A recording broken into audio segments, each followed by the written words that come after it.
bien, amigos, seguimos en vivo como cada noche en el canal de la ciudad, segundo bloque. Lo decíamos antes de irnos a la pausa, íbamos a hablar con Ignacio Piso. Él es científico, matemático de la UBA, bueno, doctorado en un montón de universidades en París, en Tokio. Bueno, obviamente también pasó por Cambridge, nada más y nada menos, y allí tuvo la oportunidad de conocer a este científico, bueno, genial, que ha sido Stephen Hawking, quizás el más popular desde Einstein. De eso estamos hablando. Con él queremos dimensionar qué ha significado el paso por la ciencia y por la vida de Stephen. Por eso está del otro lado Ignacio, allí en Oslo. Buenas noches para vos. ¿Cómo te va? Buenas noches. Bienvenido. Perdón por hacerte madrugar. ¿Qué hora es allá? Bueno, 1:30. 1:30 me como dice. mañana. Bueno, escuchame una cosa, sos un Trasnochado. recontra... Sí, no puede más, pobre. No, sos un recontra bocho, has pasado por todos lados y has tenido la oportunidad nada más y nada menos que de compartir departamento, edificio con Stephen Hawking. ¿Cómo era eso? Y era interesante porque los libros de él los leía cuando era chico, cuando pensaba convertirme en científico, cuando soñaba con hacer eso.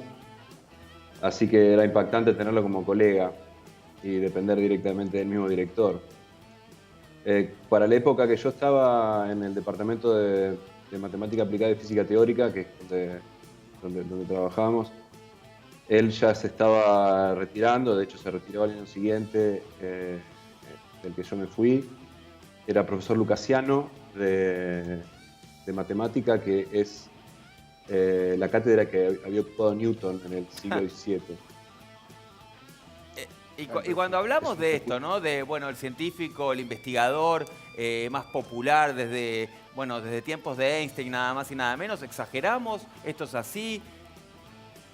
Es una figura pública interesante porque tiene una dimensión humana, la enfermedad neurodegenerativa que se le declaró cuando Sí, tenía claro. 21 años y le dieron pocos años de vida, pocos meses. Le dio esta dimensión humana. Después esta enfermedad se hizo más lenta y pudo dar todo lo que tenía en la cabeza, ¿no? ¿Y cómo? Pero Sí, seguí, te escuchamos. él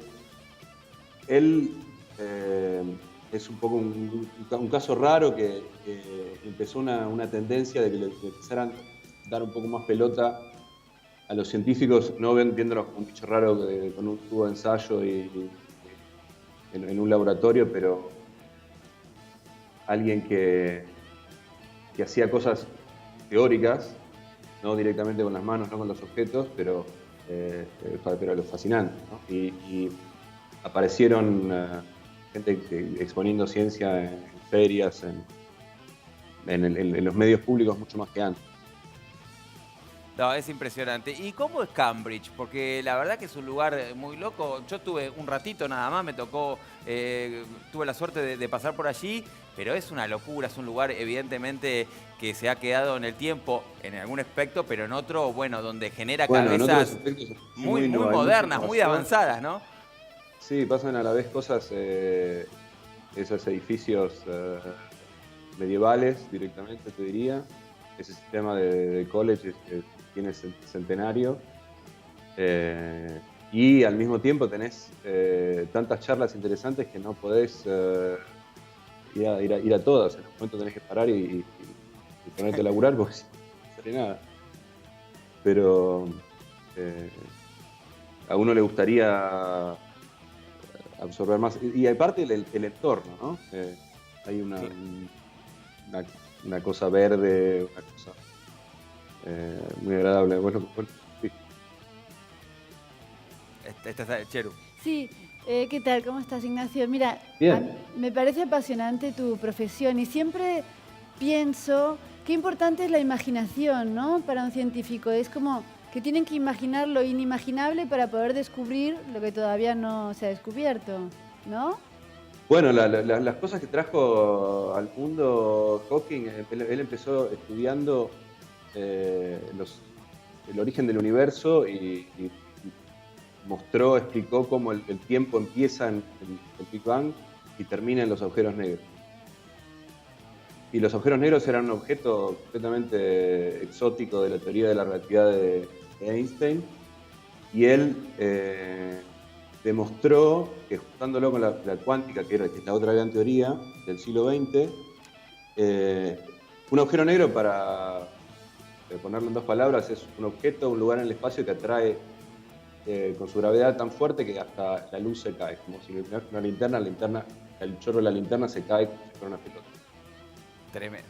Sí, sí. Pero resultó que los agujeros negros no eran tan negros porque no podían absorber todo y no dejar salir nada. Él demostró que hay una cosa que se llama la radiación de Hawking, que es probablemente uno de las contribuciones más importantes de Hawking, que es que estos objetos tienen que emitir radiación. Y todavía no se ha mostrado unívocamente, sin lugar a dudas, que esta radiación existe, pero con las ondas gravitacionales y experimentos nuevos se podría. Es una de las razones por las cuales se dice que no se le dieron el premio Nobel. Claro. Porque nunca se pudo demostrar físicamente con un experimento que cosas tan importantes eran reales. Él hablaba de cosas como el universo.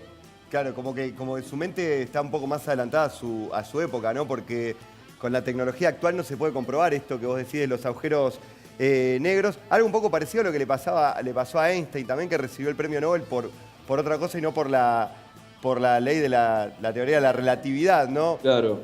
¿Cuánto pensás que avanzó después de Hawking lo que sabemos del universo? ¿Cuánto, así de una manera didáctica, Bueno, para que lo estamos entendamos? viviendo una época muy interesante. En astronomía están pasando cosas loquísimas. Este año en planetas extrasolares.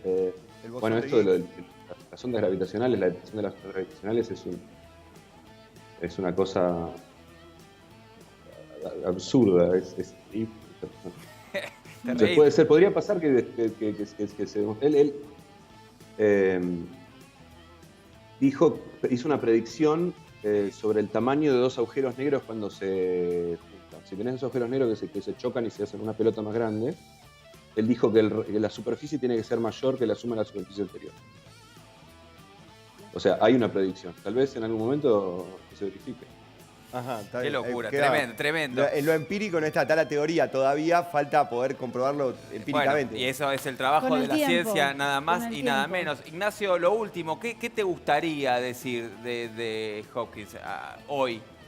¿Cómo te imaginas Cambridge? ¿Qué te gustaría bajar, ¿no? como idea, como concepto, aquellos que, bueno, estamos muy lejos de las mentes y del trabajo que realizan ustedes a diario, los científicos? Bueno, la pasión que este tipo le permitió sobrellevar una condición médica dificilísima, de no poder hablar y seguir laburando y seguir compartiendo lo que hacía con el mundo. Nada menos, La pasión, sin no dudas. se puede ser científico sin ser un Sí, apasionado claro, total. el gran motor. El gran motor. Bueno, Ignacio, te agradecemos mucho. Te mandamos este aplauso, este agradecimiento. Gracias. Has esperado hasta Gracias. altísimas horas allí en Oslo. Bueno, si andamos por allá te vamos a visitar. Bueno, mándame un WhatsApp y vemos. Te mandamos Está vamos con ocupado. alfajores. ¿Qué temperaturas Está en Oslo hasta ocupado. ahora? Y ahora deben estar haciendo menos 2, menos 3. No, bueno. Tranqui, no está No, tan mal, no yo- está tan mal. No es tan grave. sí, No es está tan grave, mejorando. no es tan Viene- grave. se Bueno, viene vamos, primavera. vamos con alfajores cuando vamos por allá. Está Bueno, ocupado. muchas gracias. Dale, te mandamos este aplauso, este agradecimiento de verdad, Muchísimas gracias. Valía la pena este contacto con vos. Bueno, Ignacio Sí. Piso, un grosso de verdad.